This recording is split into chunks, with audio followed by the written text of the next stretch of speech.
Mantoux, কি হয়েছে মা? কি করছো তুমি এখানে বসে? এই তো ডলফিন স্টিকার দিয়ে খেলা করছি। ডলফিন স্টিকার কোথায় পেয়েছিস? আরে আমার ইংলিশ টু প্রজেক্টটায় লাগতো না, ওখান দিয়ে দুটো বেঁচে গেছিল, তাই আমি নিয়ে এসেছি। কেন, প্রজেক্টটা দরকার ছিল না? না, পুরো ভরে গেছিল। Project complete? সবগুলো হয়নি, দাঁড়াও দেখাচ্ছি।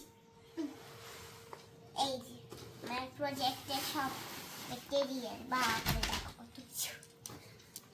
প্রথমে ম্যাথ প্রজেক্ট।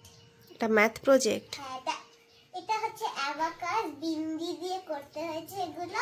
আচ্ছা।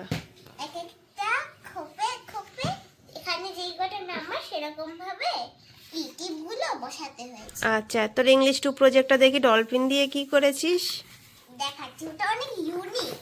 তাই? অনেক ইউনিক। দেখা তাহলে। সবার থেকে আলাদা ওইটা বলতে গেলে। দাঁড়াও, কই রাখছি দেখি। এই কিরে পেলি?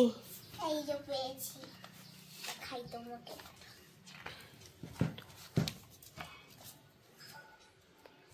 ডলফিন দিয়ে আবার কি রকম প্রজেক্ট?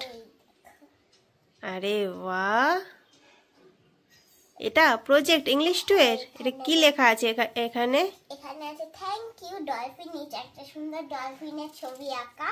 আচ্ছা। আর এখানে চারিপাশে ডলফিনের ছবিগুলো লাগানো আছে।